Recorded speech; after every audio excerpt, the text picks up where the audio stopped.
बिस्मिल्लाहिर्रहमानिर्रहीम अस्सलाम वालेकुम। आज हम डिस्कस करने जा रहे हैं क्लास एम्फीबिया, इसके जनरल करैक्टरिस्टिक्स। तो सबसे पहले इसका इंट्रोडक्शन देखते हैं। Amphibian are vertebrate with bony endoskeleton. तो एम्फीबियन ये वर्टिब्रेट हैं और इनके पास भी बोनी एंडोस्केलेटन होता है, यानी कि इसकी बॉडी के अंदर जो स्केलेटन है वो बोन्स का बना होता है। लेकिन इसमें एक एडवांसमेंट ये है कि दे हैव अ नेक। अगर हम पीछे जाएँ तो फ़िशेज़ के अंदर आपको देखने को मिलेगा कि उसके अंदर कोई नेक नहीं होती। लेकिन एम्फीबियंस के अंदर आप देखें तो इनके अंदर भी नेक है। ये सलेमेंडर्स हैं, इनके अंदर भी नेक आपको नज़र आएगी। The first vertebrate allow vertical nodding of the skull. ये पहला वर्टिब्रेट है जिसके अंदर जो सर्विकल वर्टिब्री हैं वो प्रेज़ेंट हैं। इसकी नेक के अंदर सर्विकल वर्टिब्री प्रेज़ेंट हैं। अब इसकी स्किन देखें, स्किन इज़ स्मूथ। तो इसकी स्किन जो है वो स्मूथ है, मॉइस्ट है और इसके स्किन के ऊपर कोई भी आपको स्केल नज़र नहीं आएगा। अगर आप इनकी डायग्राम देखें, इनकी पिक्चर देखें तो इनमें आपको कहीं भी स्केल नज़र नहीं आएंगे। अब स्किन का काम क्या है? Help in gases exchange. जो मेन इसका फंक्शन है वो गैसेस का एक्सचेंज करना, इसकी स्किन का जो मेन फंक्शन है। नेक्स्ट है टेम्परेचर रेगुलेशन। दूसरा इसकी स्किन का काम है कि ये टेम्परेचर को रेगुलेट करती है। और थर्ड इसका काम है एब्जॉर्प्शन ऑफ वाटर, और वाटर की एब्जॉर्प्शन में भी ये हेल्प करती है इसकी स्किन। नेक्स्ट अगर हम इसकी सर्कुलेटरी सिस्टम देखें, हार्ट इज़ 3 चैम्बर्ड हार्ट। तो इसका हार्ट आप देखें यहाँ पे तो 3 चैम्बर्ड है, यानी कि यहाँ पे ये इसके ऑरिकल्स हैं तो, और ये एक वेंट्रिकल है। तो इसका जो हार्ट है वो 3 चैम्बर है, उसके अंदर 3 चैम्बर है, 3 खाने हैं। 2 एट्रिया एंड 1 वेंट्रिकल, यानी कि इसमें 2 एट्रिया हैं और एक वेंट्रिकल है। इस हैबिट डबल सर्कुलेशन। इसकी बॉडी के अंदर जो ब्लड है वो डबल सर्कुलेट करता है, यानी कि हार्ट के अंदर 2 तरह का ब्लड आता है, ऑक्सीजनेटेड ब्लड भी और डीऑक्सीजनेटेड भी। ठीक है, तो इसको हम क्या कहते हैं? Double circuit heart. यानी कि हार्ट के अंदर 2 रूट से ब्लड इसके अंदर आता है। Blood pass through heart twice, तो इसको हम इसलिए इसको क्या कहते हैं? Double circulation.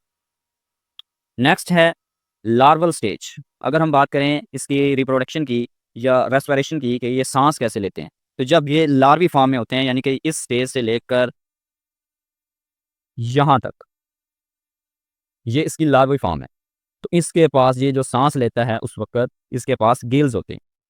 ठीक है, लेकिन जैसे ही ये अडल्ट बन जाता है तो ये गिल्स जो हैं ये डिसअपियर हो जाते हैं और फिर ये लंग्स और स्किन के ज़रिए सांस लेता है। ठीक है, नेक्स्ट इसके टेम्परेचर ये कैसे अपनी बॉडी का मेंटेन रखता है? एम्फीबियन और एक्टोथर्म। तो एम्फीबियंस क्या हैं? एक्टोथर्म हैं, यानी कि इनकी बॉडी का टेम्परेचर मेंटेन नहीं रहता, सेम नहीं रहता। इनकी बॉडी का टेम्परेचर इन्वायरमेंट के हिसाब से होता है। जैसे इन्वायरमेंट का टेम्परेचर होगा वैसे ही इनकी बॉडी का टेम्परेचर होगा।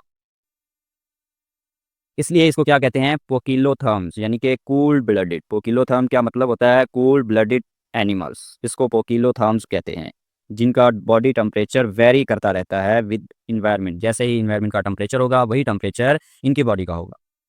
और ये विंटर के अंदर ये हाइबरनेट हो जाती है। हाइबरनेट का मतलब क्या है? कि ये सो जाते हैं। स्लीप इसका साइकिल होता है जिसमें ये अपनी बॉडी का टेम्परेचर जो है, टेम्परेचर बॉडी का वो लो कर लेते हैं। हार्ट बीट इसकी लो हो जाती है। ठीक है, और ये मड के अंदर अपने आप को हाइड करके सो जाते हैं। पूरा विंटर ये सोए रहते हैं। उस प्रोसेस को कहते हैं हाइबरनेशन। ठीक है, तो जैसे ही समर सीजन स्टार्ट होता है तो इनका जो हाइबरनेशन पीरियड है वो ओवर हो जाता है और ये फिर अवेक यानी कि जाग जाते हैं। ठीक है, और फिर दोबारा अपनी फूड जो है वो टेक करते हैं। नेक्स्ट अगर हम देखें तो रिप्रोडक्शन। तो अम्फीबियन क्या हैं? यूनिसेक्सुअल हैं, यानी कि इनके अंदर मेल और फीमेल दोनों अलग अलग होते हैं। फर्टिलाइजेशन अगर हम इसमें देखें तो इसमें ज़्यादातर जो फर्टिलाइजेशन है वो एक्सटर्नल होती है। और एक्सटर्नल फर्टिलाइजेशन कहाँ पे होती है? पानी के अंदर होती है। ठीक है, तो पानी के बगैर इनकी फर्टिलाइजेशन नहीं होती। अच्छा, जब पानी के अंदर फर्टिलाइजेशन हो जाती है, यानी कि एग और स्पर्म मिलते हैं तो जाइगोट बनता है। ये जाइगोट डेवलप, एग उसमें हैच होता है तो उसमें से लार्वी निकलता है। यानी कि जाइगोट जब डेवलप होगा, जाइगोट जब डेवलप करेगा तो एग जो है वो हैच हो जाएगा और एग जब हैच होगा तो उसमें से जो ऑर्गेनिज्म निकलेगा वो लार्वा होगा। और वो लार्वा किस तरह का होगा, अगर आप यहाँ पे देखें कि ये एग है, ये फर्टिलाइज हुआ, इसमें एम्ब्रियो की डेवलपमेंट स्टार्ट होगी। अब ये एग हैच हुआ और इसमें से ये लार्वा जो है वो निकला। अब लार्वा के अंदर क्या होते हैं, एक्सटर्नल गिल्स होती हैं, सब चीज़ें वही होंगी जो नॉर्मल होती हैं इसकी ज़िंदा रहने के लिए।